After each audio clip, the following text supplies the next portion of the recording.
arrivata questa mattina la sentenza di uno dei casi giudiziari più intricati degli ultimi anni, il crack della Nordis Service.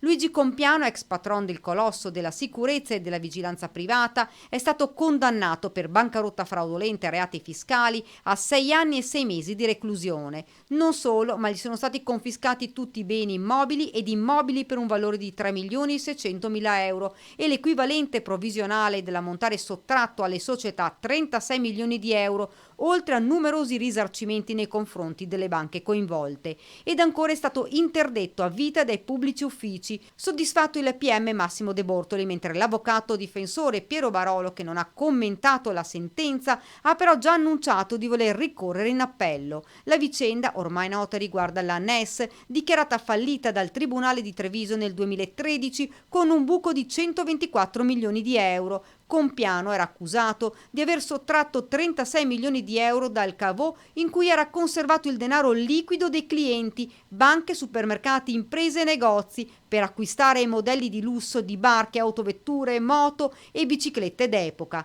Un vero tesoro che il patron custodiva in alcuni capannoni della NES. È stato ritenuto dai giudici colpevole di bancarotta fraudolenta e non di appropriazione indebita.